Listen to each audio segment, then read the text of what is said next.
Sound control ചെയ്ത് സംസാരിക്കണോ?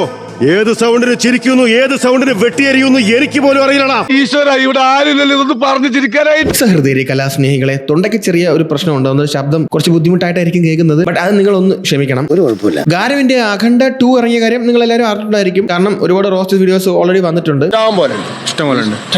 അഖണ്ഡ first കണ്ടവർക്ക് അറിയാം. അഖണ്ഡ ഫസ്റ്റ് തുടങ്ങിയ അവിടെ നിന്ന് അഖണ്ഡ ഫസ്റ്റ് 2 ദൂരം ഇത്രയാണ്. വളരെ ചെറിയ മില്ലി സെന്റിമീറ്റർ. അതായത് എവിടെ തീർന്നു അവിടെ നിന്നാണ് ഈ പടം തുടങ്ങുന്നത്.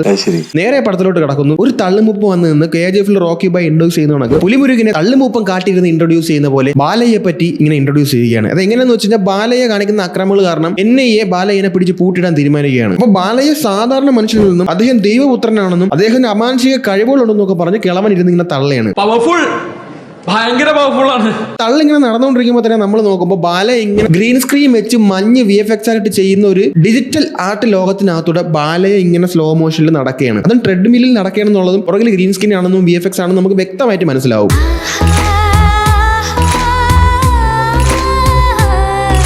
ബാലയുടെ സിനിമാ കരിയറിലെ ഏറ്റവും വലിയ ഹിറ്റുകൾ ഒരെണ്ണമാണ് ഡാക്കു മഹാരാജ്. ഡാക്കു മഹാരാജ് ബാലയുടെ സിനിമകളെ പറ്റി അറിഞ്ഞിടത്ത ആൾക്കാരൊക്കെ അറിയാം. ഡാക്കു മഹാരാജ് ആണ് എല്ലാവരും കുറച്ചെങ്കിലും അയാളെ നല്ല സിനിമ എന്ന് പറഞ്ഞൊരു പടം. അതാണ് അയാളുടെ ഏറ്റവും ബെസ്റ്റ് സിനിമ എന്ന് പറയുമ്പോൾ ഈ പടത്തിന്റെ ലെവൽ നിങ്ങൾ ആലോചിച്ച് നോക്കും. ഈ പടമൊക്കെ 100 കോടി, അഖണ്ഡ ഫസ്റ്റ് 100 കോടി അടിച്ച പടം, അഖണ്ഡ സെക്കൻഡ് 100 കോടി കഴിഞ്ഞാണ് ഇത്. ഈ പടമൊക്കെ അയാളുടെ കരിയർ ബെസ്റ്റ് സിനിമകളാണ്. സോ ഡാക്കു മഹാരാജ് ഞാൻ കണ്ടതാണ് പേഴ്സണലി. ഒരു തെലുങ്ക് സിനിമ തന്നെയാണ്, ബട്ട് കുറച്ചുകൂടി നല്ലൊരു പടമാണ്. ബാലയ്ക്ക് അഭിനയിക്കാറുണ്ടെന്ന് ഞാൻ ഒരിക്കലും പറയട്ടോ. അയാളുടെ അഭിനയം കഴിവുള്ള സിനിമകളൊക്കെ അയാളുടെ ഭാഗത്ത് നിന്ന് വന്നിട്ടുണ്ട്. ബട്ട് എനിവേ അയാൾ, അതായത് ഇന്ത്യൻ സിനിമ ഒരു വശത്തും മറ്റു സിനിമകൾ അവർക്കെല്ലാം നമുക്ക് പാരഡി, കോമഡി, ട്രാജഡി എന്നൊക്കെ പറഞ്ഞ ഒരു ജനർ ഉണ്ടെങ്കിൽ ബാലയ്യ എന്ന് പറഞ്ഞ പ്രത്യേക അങ്ങേർക്ക് ഒരു ജനർ ഉണ്ട്. ബാലയ്യ എന്ന് പറഞ്ഞതേ ഒരു ജനറാണ്. ആ ജനറിൽ അഭിനയിക്കുന്ന ഒരു വ്യക്തിയാണ് ബാലയ്യ.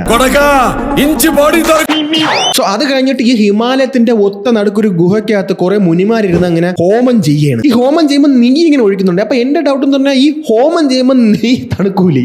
ഈ -ഡിഗ്രിയിൽ നീ തണുക്കൂലേ? ഇവിടെ കേരം നടന്ന ഐസായി പോകുന്ന തണുപ്പാണ്. അപ്പൊ നെയ്യൊക്കെ ഇങ്ങനെ ടെക്നോളജി എന്തെങ്കിലും കാണുമായിരിക്കാം. GRB നെയ്യ് പ്യുവറാണ്, അത് ഷുവറാണ്. Shambho Mahadeva. Balayya no logic, only magic. ശരി, അതൊക്കെ പോട്ടെ. നിങ്ങൾ ആ ഹോമം കണ്ടില്ലേ? അതിന്റെ ബാക്കിൽ 2 പേര് നിപ്പുണ്ട്. അതെന്തോന്ന് പോസടയത് ഇങ്ങനെ മുക്കി നിൽക്കണമെന്നൊക്കെ ഇരിക്കുന്നല്ലേ. നമ്മൾ ഇങ്ങനെയൊക്കെ പറഞ്ഞിരിക്കുമ്പോൾ തന്നെ ബാലയ്യയുടെ എൻട്രി വരുകയാണ്. ബാലയ്യ നേരെ എൻട്രി ചെയ്യുകയാണ്. എൻട്രി ചെയ്യുമ്പോൾ കൂടെ 2 പട്ടികളും, അത് ബുൾഡോഗ്. എടാ, നേരെ നടന്നു വരുമ്പോഴത്തേക്കും ചെയിനില്ലാത്ത 2 പട്ടി ഈ തണുപ്പത്ത് എവിടെ നിന്നാണ് വന്നത്? ഞാൻ ഇതൊക്കെയാണ് ഈ സിനിമയിൽ കണ്ട തെറ്റുകൾ, മിസ്റ്റേക്കുകൾ. എന്റെ ഡൗട്ടുകൾ ഇതൊക്കെയാണ്. കൊടും തണുപ്പത്ത് അത് നാട്ടിൽ വളർത്തുന്ന ബ്രീഡ് ചെയ്യ പട്ടീനെ അവിടെ എങ്ങനെ വളർത്തി? ഇതിനാരെ നോക്കും? ഇതിനാര് കറങ്ങാൻ കൊണ്ടുപോകും? ഇതിനാര് ആഹാരം കൊടുക്കും? ഇതിനാര് അപ്പിടാൻ കൊണ്ടുപോകും? ഇതിനാര് ഇടയ്ക്കിടയ്ക്കൊന്ന് ആ കുട്ടനെയൊക്കെ ഒന്ന് കൂട്ടിലിട്ട് കഴിഞ്ഞാൽ അതിന് ഇറങ്ങി അതിന് വാക്കറൗണ്ട് ചെയ്യാനുള്ള സ്ഥലം വേണ്ടേ അവിടെ? നേരിട്ട പരീക്ഷണങ്ങളെക്കാളും വലിയ പരീക്ഷണങ്ങൾ വിധി നിനക്കായി കരുതിയിട്ടുണ്ട്. അതിനെ നേരിടാൻ നീ തയ്യാറായിരിക്കണം. അത് സാധിച്ചെടുക്കുവാനായി നിനക്കുള്ള ഒരേ ഒരു മാർഗം. ഇത്രയും വലിയ ഗതികെട്ടവൻ ഈ ലോകത്ത് വേറെ ആരെങ്കിലും ഉണ്ടാവും എന്റെ കർത്താവേ? ബാലയെ ചിന്തിച്ച് ഇതിനേക്കാളും വലിയ ആപത്തിന് എന്തിന് വരാൻ? പക്ഷേ ബാലയ്ക്ക് എന്തെങ്കിലും എക്സ്ട്രാ ഒരു സാധനം വേണമല്ലോ. പുള്ളി പറഞ്ഞു തരും മുന്നേ നേരെ ഒരു തപസ്സങ്ങ് വെച്ചു കൊടുക്കും. അങ്ങനെ തപസ്സിലോട്ടുള്ള പ്രക്രിയ തുടങ്ങിയാണ്. അപ്പൊ തപസ് കയറുന്നതിന് മുന്നേ ഒന്ന് കുളിപ്പിച്ച് വൃത്തിയാക്കണം. അതായത് ഒരു ബക്കറ്റിലല്ല വെള്ളം കൊണ്ട് വീട്ടുന്നത്. പകരം കുറച്ച് ശംഖ് എടുത്ത് 4 പേര് ചേർന്ന് ആ ശംഖിനകത്തൂടെ വെള്ളം വീട്ടി കുളിപ്പിക്കുകയാണ്. ഇനി കുളിപ്പിക്കുമ്പോൾ പോലും നെറ്റിയിൽ പെയിന്റ് ആണ് അടിച്ചു വെച്ചേക്കണത്. പെയിന്റ് വെച്ച് അടിച്ചു വെച്ചേക്കണത്. ഇനി ഇവിടുന്ന് കഥ വേറൊരു തലത്തിലോട്ട് മാറുകയാണ്. ചൈന മിലിറ്ററിയിൽ ഇരിക്കുന്ന കമാൻഡറുടെ മോനെ ഇന്ത്യൻ മിലിറ്ററിയിൽ ബോർഡറിൽ വെച്ച് ഒറ്റയടിയിൽ കൊന്നു. ഒരടിയിൽ ഒരു സിക്കന്ദർ ഇക്ക ഒറ്റയടി അവൻ ചത്ത്. ഇനി തന്റെ മോനെ കൊന്ന ദേശത്തില് ഇന്ത്യയെ മൊത്തത്തിൽ ഇല്ലാതാക്കണം എന്നുള്ള വെറുത്തനമാന ചിന്തയോടുകൂടി നേരെ ചൈനയിൽ ഒരു മെയിൻ ആളെ കാണാൻ വേണ്ടി അങ്ങ് കയറി ചെല്ലുകയാണ്. ഇത് ഇയാൾ ഇന്ത്യക്കാരനില്ലേ? അപ്പൊ ചൈനീസ് വലിയ ഇന്ത്യയിൽ നിന്ന് തലതിരിഞ്ഞ് ചൈനയിൽ പോയിട്ട് അവിടെ സെറ്റായിരിക്കുന്ന ആരെങ്കിലും ആയിരിക്കും. അതിന് മുകളിൽ കൂടെ ഇയാള് അവിടെ കയറി ഇരുന്ന് ഇയാള് ഹൈടെക് ഗോഡൗൺ ഉണ്ടാക്കിയിട്ട് അതിനകത്ത് കയറി ഇരുന്നിട്ട് ഭഗവത്ഗീത വായിക്കുന്നു. ഭഗവത്ഗീതയോ രാമായണമോ എന്തോ വായിക്കുകയാണ്. അതും ബാക്ക്ഗ്രൗണ്ടിൽ ഒരു 3-4 പേര് പിടിച്ചിരുത്തിട്ട് അവരെയും കൊണ്ട് വായിപ്പിക്കുന്നു. ഇപ്പൊ ഒരാൾ വായിച്ചിട്ട് ബാക്കിയുള്ളൊരു ചേർന്ന് വായിച്ചാൽ പോരെ. പള്ളിയിൽ നബിദിനത്തിന് കൂലുത്തൊക്കെ പേര് വിളിക്കുമ്പോൾ എല്ലാവരും ഏറ്റു വിളിക്കുന്നതാണ്. ഇതെന്തിന് ഇത്രയും പേരെല്ലാം അവിടെ ചേർന്നിരുന്നു? ഒരു സ്ഥാനം തന്നെ എന്തിന് ഇത്രയും പേരിരുന്ന് വായിക്കുന്നത്? ലങ്കാധിപതിയായ രാവണനെ കാണാൻ ചെന്ന ഹനുമാൻ ഓരോരോ രോമങ്ങൾ പറിച്ചറിയവേ. സോ ഇന്ത്യ നശിപ്പിക്കാനുള്ള മെയിൻ അജണ്ട അല്ലെങ്കിൽ മെയിൻ ആയിട്ടുള്ള കാര്യം എന്താണ്, എങ്ങനെ അവരെ നശിപ്പിക്കാം എന്നൊക്കെ പറയുമ്പോൾ ഇന്ത്യയെ പറ്റി കുറെ കാര്യങ്ങളൊക്കെ ഇങ്ങനെ ആദ്യം പറഞ്ഞൊക്കെ പോകുന്നുണ്ട്. ഇന്ത്യ ഭയങ്കര ഇതാണ്, ഇന്ത്യയിലെ ആൾക്കാർ ഭയങ്കര ധീരന്മാരാണ്, ചെങ്കിസ് ഖാൻ വന്നപ്പോഴത്തേക്കും അവന്മാർ തടഞ്ഞ്, അലക്സാണ്ടർ വന്നപ്പോഴത്തേക്കും അവന്മാർ വായിൽ വരട്ട് കാണിച്ചു കൊടുത്ത്, ഇങ്ങനെ കുറെ സംഭവങ്ങൾ ഇങ്ങനെ പറഞ്ഞങ്ങ് പോകും കേട്ടോ. അപ്പൊ പെട്ടെന്ന് നമ്മുടെ കമാൻഡർ ക്ഷമ ചോദിച്ചാൽ ഇത് ഇങ്ങനെ ഇവന്മാർ അങ്ങനെ നശിപ്പിക്കും ഉടനെ പറയാണ് അവരുടെ ശക്തി അവരുടെ ദൈവമാണ്, അവരുടെ മനസ്സിൽ നിന്ന് ദൈവത്തെ ഇല്ലാതാക്കി കഴിഞ്ഞാൽ ഇന്ത്യ നശിപ്പിക്കാന്ന്.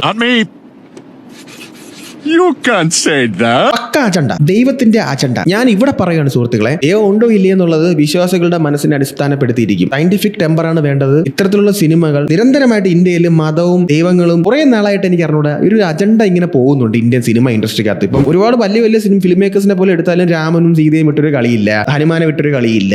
ഒരു സനാതന ധർമ്മം ഇന്ത്യയിൽ ഇങ്ങനെ ആക്കാനുള്ള ഒരു സാധനമാണ്. ഇന്ത്യയിൽ ഇങ്ങനെ മൊത്തത്തിൽ ഇങ്ങനെ ഒട്ടിച്ചു വെക്കാനുള്ള ഒരു പ്രക്രിയ ഇതിന്റെ ഇടയിൽ കൂടെ നടക്കുന്നുള്ളതായിട്ട് എനിക്ക് തോന്നുന്നുണ്ട്. വാട്ടവർ, ബട്ട് ഈ സിനിമയ്ക്കകത്ത് മുഴുനീള ഇത് തന്നെയാണ്, മുഴുനീള ആട്ടിമൂട്ടി മതമാണ് ഈ സിനിമയ്ക്കകത്ത്. ഇനി അഫ്കോഴ്സ് ഇതിനകത്ത് ബാലയ ഡബിൾ റോൾ ആണ്. അതായത് രണ്ടുപേരുണ്ടല്ലോ, ബാലയുടെ ചേട്ടനും അനിയനും രണ്ടുപേരാണ്. അതിൽ മൂത്ത ആളാണ് ഈ തന്ത്രിയും മന്ത്രിയുമായിട്ടുള്ള കണ്ഠര രാജീവര്. മറ്റേ ആള് നാട്ടിലൊക്കെ ഉള്ള ഒരാളാണ്. കഞ്ചാവ് എന്ന് പറയുന്ന സാധനം ഇപ്പോൾ ഒരു മെയിൻ ഇൻഗ്രീഡിയന്റ് ആയിരിക്കുകയാണ് ഒരു സിനിമ ഉണ്ടാക്കുമ്പോഴേ, പ്രത്യേകിച്ച് തെലുങ്ക് തമിഴ് സിനിമകളിൽ. അപ്പൊ ഇതിനകത്ത് ഒരു കഞ്ചാവ് ഹോട്ടല്, കഞ്ചാവ് മാഫിയ ഉണ്ട്, കഞ്ചാവ് ഗാങ്സ്റ്റർ ഉണ്ട്. ആ കഞ്ചാവ് ഗാങ്സ്റ്റർ ഇല്ലാതാക്കാൻ വരുന്നവനാണ് നമ്മുടെ മറ്റേ ബാലയ. ഇന്ത്യൻ ഗവൺമെന്റ് ഈ കഞ്ചാവ് ഫാക്ടറി ഇരിക്കുന്ന ഏരിയയിൽ എന്തോ ഒരു പദ്ധതി കൊണ്ടുവരികയാണ്. അപ്പോഴാണ് അവിടെ അറിയുന്നത് ഈ കഞ്ചാവ് ഫാക്ടറി വളർന്ന് വലുതായി ഒരു മരമായി വളർന്ന് ഇന്ത്യയുടെ നാനാഭാഗങ്ങളിലും കഞ്ചാവ് സപ്ലൈ ചെയ്യുന്ന ഒരു വലിയ സിൻഡിക്കേറ്റ് ആയിട്ട് മാറിയെന്ന്. ഞാൻ പറയണത് ഇതൊക്കെ തുടക്കമ്പോഴേ നുള്ളിക്കൂടെ, ഇത്രയും വലുതായി കോടിക്കണക്കിന് രൂപയുടെ ആസ്തി ഉണ്ടായിട്ടാണോ ഇതൊക്കെ കണ്ടുപിടിക്കുന്നത് ഗവൺമെന്റ്? അതുവരെ വായിൽ പഴവും വെച്ചിങ്ങനെ ഇരിക്കുകയാണ്. എന്തായാലും ബാലയ്ക്ക് ഒരു എൻട്രി. പറന്നു വരുന്ന കാറിൽ പാറി ഇറങ്ങി വരുന്ന ഹീറോ വന്നിറങ്ങി ബാലയെ ചാടി ഇറങ്ങി ഒരു ഒറ്റ അടിയിൽ ഐസക് ന്യൂട്ടനെ പറഞ്ഞു വിടും.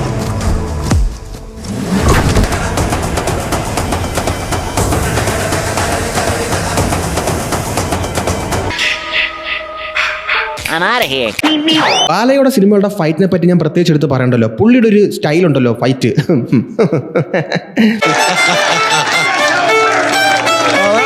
ഈ ഫൈറ്റ് ചെയ്യുന്നതിന് മുന്നേ ബാല എവിടെ പോയി 2 ഞെട്ടിക്കൽ ബിരിയാണി ഒറ്റ 20 തിന്നിട്ട് വന്നതാണെന്ന് തോന്നുന്നു. കാരണം ഈ ഫൈറ്റ് കണ്ടാൽ ഞെട്ടും.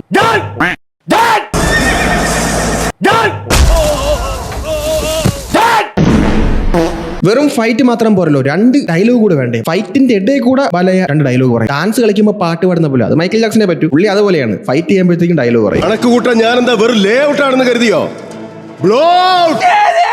ഇനി ഈ കഞ്ചാവ് സിൻഡിക്കേറ്റിനെ ഇടിച്ച് തൊലച്ചിട്ട് ബാലയ മൾട്ടി ലാംഗ്വേജിൽ മൾട്ടി ലിംഗ്വൽ ഡയലോഗ് അടിക്കും. തമിഴർക്ക് തമിഴ്, ഹിന്ദിക്കാർക്ക് ഹിന്ദി, തെലുങ്കർക്ക് തെലുങ്ക്, മലയാളത്തെ അവർ വിട്ടു. മലയാളത്തെ ഇവരൊന്നും നിങ്ങളുടെ ഗവൺമെന്റ് ആണെന്ന് കരുതി ഒരുപാട് തുള്ളല്ലേ, കാണിച്ചു തരാം. എടാ കഴകത്തില്ലാത്തവനെ എങ്ങോട്ടാ പോകുന്നതെന്ന് നിന്നോട് ചോദിച്ചാ അപ്പൊ പറയും 11 സീറ്റും വെച്ച് ഉറങ്ങാൻ പോവാന്ന്.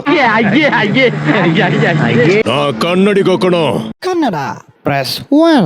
Karnataka is my brother's house. കന്നഡേവ സച്ച കന്നഡേവ നിച്ച. അന്തർക്ക് വേണ്ട ഭാവ കേൾത്തിയാ?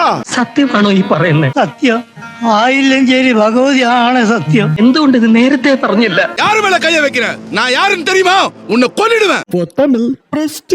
നീ എന്നെ മക്കളോടെ കണ്ണീർ തുടക്ക വന്ന വാദ്യാർ എംജിആറാ? മക്കളോടെ പശിയെ തീർക്ക വന്ന കടവൾ എൻജിആറാ?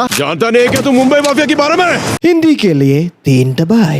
मुंबई और महाराष्ट्र के बारे में तेरे बाप से भी ज्यादा जानता हूँ मैं. महाराष्ट्र का मतलब छत्रपति शिवाजी महाराज का आस्थान है. പട്ടിയുടെ വാല് 12 കാലം കൊള്ളിട്ടിട്ട് എന്താ കാര്യം? പട്ടിക്ക് കൂടി തോന്നണ്ടേ അത് നിവർത്തിയെടുക്കണോന്ന്?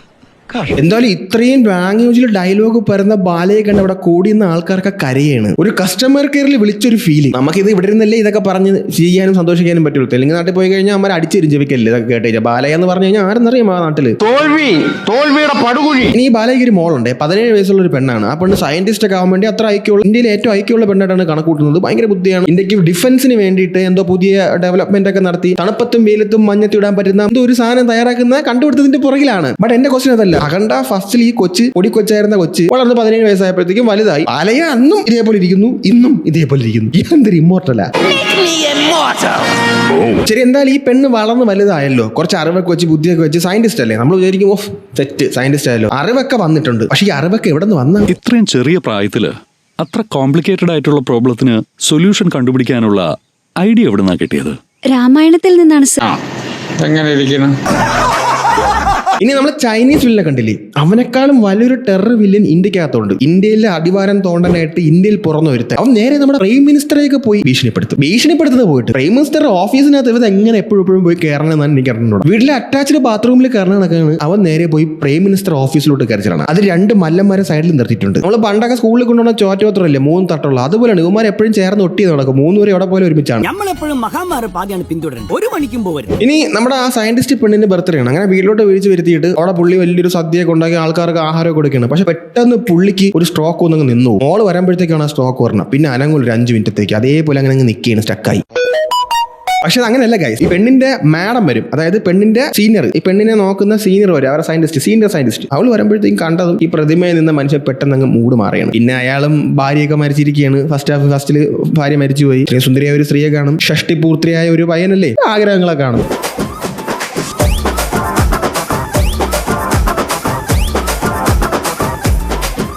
അടിപൊളി. ബാലയ്ക്ക് ചെറിയ ഹോബിയൊക്കെ ഉണ്ട് കേട്ടോ. പുള്ളിയുടെ പേര് പാലയ്യ എന്നും കൂടിയാണ് ആ നാട്ടിൽ. അതായത് പശുക്കളെയൊക്കെ മേയ്ക്കും, ആടിനെ കറക്കും, പശുവിന്റെ അകഴി പിടിച്ച് വലിക്കും, അങ്ങനത്തെ കുറച്ച് കുസൃതികളൊക്കെ ഉണ്ട്. അതുകൊണ്ട് നാട്ടിൽ ബാലയ്യ പാലയ്യ എന്നൊക്കെ ഉള്ള വ്യത്യസ്ത പേരിൽ അറിയപ്പെടും. സിനിമയിൽ കാണാതെ നോക്കും.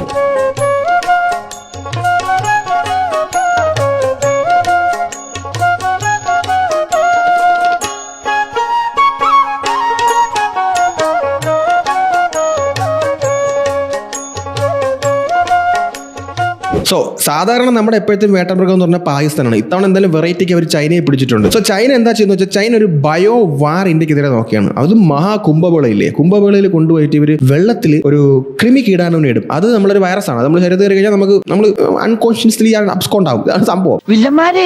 എന്തായാലും ഒരു കണക്കിന് ഇത്തവണ പാകിസ്ഥാൻ അല്ല നമ്മൾ എതിർച്ചേരിയിലുള്ളത്, അതൊരു വെറൈറ്റി അവർ പിടിച്ചിട്ടുണ്ട്. സോ ഈ പ്രശ്നം വന്നപ്പോഴത്തേക്കും പെട്ടെന്ന് തടുക്കാൻ പറ്റില്ലല്ലോ. അപ്പോൾ ഒരുപാട് പേര് മരിക്കാനുള്ള സാധ്യതകൾ, വയ്യാതാവും, ഇങ്ങനെ കുറെ വിഷയങ്ങളുണ്ടാവും. അപ്പം ഇവരുടെ ശക്തി എന്താണ്? അതായത് ദൈവമാണ് ഇന്ത്യയുടെ ഏറ്റവും വലിയ ശക്തി. ദൈവത്തിലുള്ള വിശ്വാസം നശിപ്പിക്കാനുള്ള ഐഡിയയാണ് അത്. അപ്പൊ ഇത് മുതലെടുത്തിട്ട് മറ്റേ ഇന്ത്യയിലെ പൊളിറ്റീഷ്യൻ നേരെ വന്നു ജനങ്ങളോട് പറയും ദൈവമില്ല, അവരുണ്ടായിരുന്നെങ്കിൽ ഇങ്ങനെയൊന്നും സംഭവിക്കില്ല എന്നൊക്കെ പറഞ്ഞു. ദൈവവിശ്വാസം ആൾക്കാരുടെ മനസ്സിൽ നിന്ന് ഈസി ആയിട്ട് ഇല്ലാതാക്കും. പക്ഷെ ഇന്ത്യ നമുക്കറിയാമല്ലോ. അതും ബാലയുടെ മോൾ ഇവിടെ ഉള്ളപ്പോൾ സയന്റിസ്റ്റ് ആയിട്ട് അവൾ അപ്പം തന്നെ ഒരു മരുന്നും കണ്ടുപിടിക്കും. ഇനി എന്തായാലും ഈ പെണ്ണ് മരുന്ന് കണ്ടുപിടിച്ചത് ആ പെണ്ണ് മനസ്സിലാക്കുന്നതിന് മുന്നേ തന്നെ വില്ലന്മാരെ അത് മനസ്സിലാക്കുന്നു. എന്നിട്ട് അവിടെ കയറി അറ്റാക്ക് ചെയ്യുന്നു, എല്ലാവരും കൊല്ലുന്നു. അതെങ്ങനെയാണ് ആ സിനിമയിൽ എങ്ങനെയാണ് ഈ വില്ലന്മാർ ഈ പെണ്ണ് ഈ മരുന്ന് കണ്ടുപിടിച്ച കാര്യവും ഈ കണ്ടുപിടിച്ച മരുന്ന് ഈ ലാബിന്റെ സ്ഥലത്ത് എവിടെയാണ് ഈ ലാബ് ഉള്ളതെന്നും, ഒരു ലാബ് ഉണ്ടല്ലോ ഇത് ഉണ്ടാക്കുന്നത്, അത് എവിടെയാണ് ഉള്ളതെന്നൊക്കെ ഇവരെങ്ങനെ ഇത്രയും പെട്ടെന്ന് കണ്ടുപിടിച്ചു എന്ന് വെച്ച് കഴിഞ്ഞാൽ അറിയില്ല. ഒരു പക്ഷേ മരുന്ന് കണ്ടുപിടിച്ച വിഷയം മറ്റേ നമ്മുടെ MP അറിഞ്ഞിട്ടുണ്ടാവാം എന്ന് നമുക്ക് ഊഹിക്കാം. ബട്ട് ഈ ലാബ് ഇത് ഇത്ര പെട്ടെന്ന്, അത് വളരെ ചുരുങ്ങിയ സമയം കൊണ്ടാണ് സിനിമയ്ക്ക് നടക്കുന്നത്. there is no logic, only magic. അപ്പൊ എന്തായാലും ഇവിടെ കൊല്ലണമല്ലോ, ഇവിടെ കൊല്ലണം, മരുന്ന് നശിപ്പിക്കണം, അല്ലെങ്കിൽ ചൈനക്കാർക്ക് രക്ഷയില്ല. അപ്പം ഇവര് നേരെ അതിനകത്തോട്ട് ഗുണ്ടകൾ വരുന്നു, സ്റ്റണ്ട്, ഫൈറ്റ്, ഫയർ. അപ്പൊ അവിടെ നമ്മുടെ നായിക, അതായത് മറ്റേ പൊണ്ണിന്റെ സീനിയർ ആയിട്ടുള്ള നമ്മുടെ ഈ നായിക നേരെ ഇറങ്ങുന്നു, കാറിന്റെ അടിച്ചാണൊക്കെ അവിടെ കിടന്ന് വെടി വയ്ക്കുന്നു, ഫൈറ്റ് ചെയ്യുന്നു, ഒടുക്കം പോയി വെടി ചാവുന്നു. ഇനി ഇവള് ചത്തപ്പോഴത്തേക്കും അവൾ എസ്കേപ്പ് ആവില്ലേ, ഈ മരുന്നും കൊണ്ട് എസ്കേപ്പ് ആവണം. എസ്കേപ്പ് ആവുന്നതിലൊരു ട്വിസ്റ്റ് ഉണ്ട്. അതായത് രാജസ്ഥാൻ മരുഭൂമിയിൽ ഒത്തു നടക്കാണ് ഈ ലാബ് ഉള്ളത് നിങ്ങൾ കരുതിക്കോ. അവിടെ നിന്ന് നേരെ അവൾ ഹിമാലയത്തിലോട്ട് ഒരു ഒറ്റ ഓട്ടം, ഒരു 10-15 മിനിറ്റ് കൊണ്ട് നേരെ ഓടി ഹിമാലയത്തിലോട്ട് ആ ജീൻസും ടോപ്പ് വിട്ട് അങ്ങ് ഓടയാണ്, ഒരു ബാഗും തൂക്കി. ഇനി ഈ പെണ്ണ് ഓടിക്കൊണ്ട് ചെന്ന് കയറുന്ന സ്ഥലത്താണ് നമ്മുടെ നായകനായ അഖണ്ഡ ബാലകൃഷ്ണ തപസ്സിരിക്കുന്നത്. അവിടെ ഇരുന്ന് തപസ് ചെയ്ത് മറ്റേ പെണ്ണ് അവിടെ നിന്ന് ഓടിയാണ് വന്നതെന്ന് പറയാം, അല്ലെങ്കിൽ പറന്നു വന്നെന്ന് പറയാം, അല്ലെങ്കിൽ എഴഞ്ഞോ എങ്ങനെയോ വന്നെന്ന് പറയാം. ഈ ടൊയോട്ടോ ഹൈലക്സിലാണ് വില്ലന്മാർ അവളെ ചേസ് ചെയ്യുന്നത്. ഇത് അങ്ങനെ കാൽക്കുലേഷൻ അങ്ങനെ ശരിയാവുള്ളൂ. ഇവള് ഓടുന്നു, എന്റെ ഇടയിൽ വെച്ച് ഇവളെ വെടിവെക്കുന്നു, പിന്നെ ഇവര് കാറിൽ, എങ്ങനെ ഇത് എനിക്ക് മനസ്സിലാവുള്ളത്. എന്തായാലും ബാലയുടെ സന്നിധിയിൽ എത്തിയ ഈ കൊച്ചിനെ രക്ഷിക്കാൻ ഫ്രിഡ്ജിൽ ഫ്രീസായി ഇരുന്ന കണക്ക് ഇങ്ങനെ ഇരിക്കുന്ന ആ ബാലയ അവിടെ ഒരു ഉൽക്കയായിട്ട് പൊട്ടി നേരെ അങ്ങ് താഴെ വന്ന് വീഴും.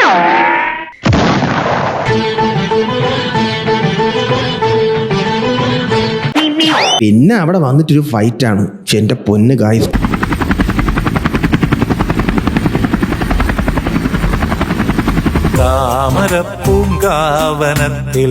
ഇനി ഈ ഫൈറ്റ് കഴിഞ്ഞ് വില്ലന്മാരെയൊക്കെ അടിച്ചു വന്നിട്ട് ബാലയും കൊച്ചോടെ രക്ഷപ്പെടും. അപ്പൊ നോക്കുമ്പോഴത്തേക്ക് നമ്മുടെ MP ഇല്ലേ, പുള്ളി അതേ വലയിൽ വന്നേക്കാണ്, ട്രിപ്പ് പോണ കണക്ക് നേരെ അവിടെ വന്നിരിക്കുകയാണ്. ഇത് എന്തിനാണ് ഇവർ ഇങ്ങനെ വരണം? അത് ഒരു കോട്ടൊരു ജാക്കറ്റും ഇല്ലാതെ ഹിമാലയത്തിന്റെ മുകളിൽ ഇത്രയും തണുപ്പുള്ള സ്ഥലത്ത് ലെക്സസ് കാറിൽ നേരെ അവിടെ വന്ന് അവിടെ ആര് വഴി വെട്ടി കാർ കയറി വരാനുള്ള വഴി ആര്? ഇനി ഇതൊന്നും പറഞ്ഞിട്ട് വേറൊരു പ്രേതം പിടിച്ചൊരുത്തൻ അവനും വന്ന് കയറിയാണ്.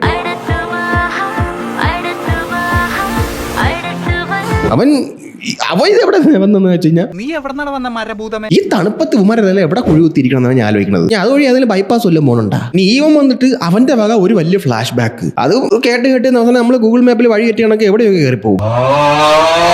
ഇനി നമ്മുടെ സമാധിയിൽ നിന്ന് എണീച്ച് വന്ന ബാലയെ നേരെ പോയിട്ട് ഒരു പൊതുജനത്തിന്റെ മധ്യത്തിൽ ഇറങ്ങി ജനത്തിന് ദൈവവിശ്വാസം ഇല്ലാത്തത് കൊണ്ട് നേരെ പോയി ഒരു ശിവലിംഗത്തിൽ കുറച്ച് പാലും വെള്ളമൊക്കെ ഒഴിച്ച് പൂജിച്ച് ജനങ്ങൾക്ക് ഒരു ലെക്ചർ അങ്ങെടുക്കുകയാണ്. ആ മരുന്ന് നാട്ടിൽ കൊണ്ട് എത്തിച്ച് ആൾക്കാരെ രക്ഷിക്കാനൊന്നുമല്ല, ആദ്യം പുള്ളിക്ക് ദൈവത്തെ സെറ്റാക്കണം. പുള്ളിക്ക് 2 ഇംഗ്ലീഷ് ഡയലോഗ് കൂടെ അടിച്ചില്ലെങ്കിൽ ഒരു സുഖമില്ല. എല്ലാത്തിലും അങ്ങനെ ഒരു വ്യത്യസ്തമായ ഇംഗ്ലീഷ് ഡയലോഗ് വേണമല്ലോ. ട്രാൻസ് ഒപ്പിച്ച് 2 ഡയലോഗ് അങ്ങനെ അടിക്കണം. ഇതിലുണ്ട് അതിനകത്ത് ഒരു സാധനം. Where there is a bad, parallelly there is the good.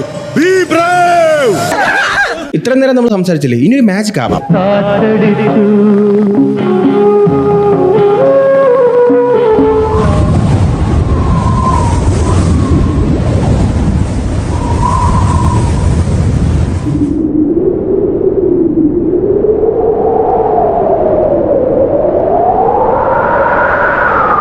Prachanda fight ആണ്. ഗത വെച്ച് അടിക്കുന്നു, ദൂരത്തിന് കുത്തുന്നു, എറിയുന്നു, ചൊരയ്ക്കുന്നു. ഞാൻ ഈ സിനിമയിൽ ആ ഫൈറ്റ് സീൻ എടുത്ത് കാണിച്ചു കഴിഞ്ഞാൽ അതിനകത്ത് ഞാൻ ഒന്നും പറഞ്ഞാൽ അത് എനിക്ക് പറ്റൂല. അതൊന്ന് പറഞ്ഞ് മനസ്സിലായ ഇതിനേക്കാളൊക്കെ ഒരു വലിയ സാധനം എന്ന് പറഞ്ഞു കഴിഞ്ഞാൽ ഇതിനകത്ത് ശിവ ഉണ്ടെന്ന്, പരമശിവൻ. അതായത് ബാലയുടെ അമ്മ മരിച്ചു. അമ്മ മരിച്ചു പോകുമ്പോഴത്തേക്കും ബാലയ്ക്ക് കർമ്മത്തിന് വരാൻ പറ്റൂല. ബാലന്റെ കർമ്മത്തിന് വരാൻ പറ്റത്തുള്ളൂ. നേരെ ശിവൻ ബാലന്റെ വേഷത്തിൽ അവിടെ ഒന്ന് കർമ്മം ചെയ്തിട്ട് പോകുന്നു തന്റെ ഡിവോട്ടിക്ക് വേണ്ടിയിട്ട്. ദൈവമേ, ഇതൊക്കെ കഴിഞ്ഞിട്ട് ഇനി നേരെ വില്ലൻ എടുത്തോട്ട് പോവുകയാണ്. വില്ലൻ എടുത്ത് പോകുമ്പോഴത്തേക്ക് ഒരു വലിയ എൻട്രി ആണ് കേട്ടോ. പാറ്റൻ ടാങ്കിന്റെ മുകളിൽ പുള്ളി ഇങ്ങനെ കയറി നിൽക്കുകയാണ്. നമ്മൾ എങ്ങനെയൊക്കെ ചിരിപ്പിക്കാമോ അതിന്റെയൊക്കെ എക്സ്ട്രീം വേർഷൻ ഇവർ ഈ സിനിമയ്ക്ക് അത് ചെയ്തു വെച്ചിട്ടുണ്ട്. അതിനുശേഷം അവിടെ ഘോര ഫൈറ്റ് ആണ്. വില്ലിനെ കൊല്ലുന്നു, എല്ലാവരെയും കൊല്ലുന്നു. നമ്മുടെ MP മനസ്താവപ്പെട്ട് ബാലയെ കണ്ടു ദൈവമേ എന്നൊക്കെ പറയുന്നു. ലാസ്റ്റ് ശിവനും ബാലയും കൂടെ അലൻ ജോസ് പെരേരയുടെ ഡാൻസ് കളിക്കും. എന്ന് വന്ന ശാന്തരാത്രി നന്മ മണ്ണിലവതരിച്ച പുണ്യരാത്രി ഒന്ന് ചേർന്ന് പാടിനേരും ഹല്ലേലൂയ ഹല്ലേലൂയ. ഒരു 3 മണിക്കൂറോളം സിനിമയുണ്ട്. 3 മണിക്കൂറോളം നിങ്ങൾ എന്തെങ്കിലും ചെയ്യും, നമ്മളത് ഉണ്ടായിരിക്കാം എന്ന് പറയുന്ന കണക്ക് നമ്മളിങ്ങനെ ഇരിക്കും. നമ്മൾ ബാലയുടെ സിനിമകൾ കാണുമ്പോഴല്ലേ, ബാലയുടെ സിനിമകളാണ് നമ്മൾ കാണാൻ പോകുന്നതെന്ന് മനസ്സിലാക്കി ആ ലെവലിൽ ഇരുന്ന് കണ്ടു കഴിഞ്ഞാൽ ഇതൊക്കെ ആസ്വദിക്കാൻ പറ്റും. എന്തായാലും എനിക്ക് ഈ സിനിമയെ പറ്റി അധികം ഒന്നും പറയാനില്ല. എനിക്ക് പറയാൻ തോന്നിയ കാര്യങ്ങളൊക്കെ ഞാൻ ഇവിടെ പറഞ്ഞു. പിന്നെ ഇതിന്റെ നിങ്ങൾക്ക് ആർക്കെങ്കിലും ഈ സിനിമ കാണാമെന്നുണ്ടെങ്കിൽ നെറ്റ്ഫ്ലിക്സിൽ ഉണ്ട്. പോപ്കോണൊക്കെ എടുത്ത് ഒരു പ്രത്യേക വാങ്ങിച്ച് ഒരു സ്ട്രോ ഒക്കെ ഇട്ട് കുടിച്ച് വലിച്ച് ഉറിഞ്ചി നിങ്ങൾക്ക് ഈ സിനിമ നെറ്റ്ഫ്ലിക്സിൽ ഇരുന്ന് കാണാവുന്നതാണ്. അപ്പോൾ ശരി കേസ്, എനിക്ക് കൂടുതലൊന്നും സിനിമയെ പറ്റി പറയാനില്ല. നമുക്ക് നല്ലൊരു റോസ്റ്റ് വീഡിയോയുമായി വീണ്ടും വരാം. അതുവരേക്കും അപ്പോൾ അറിയാലോ, നമ്മൾ ഇനിയും കാണാം. Thanks. Love you.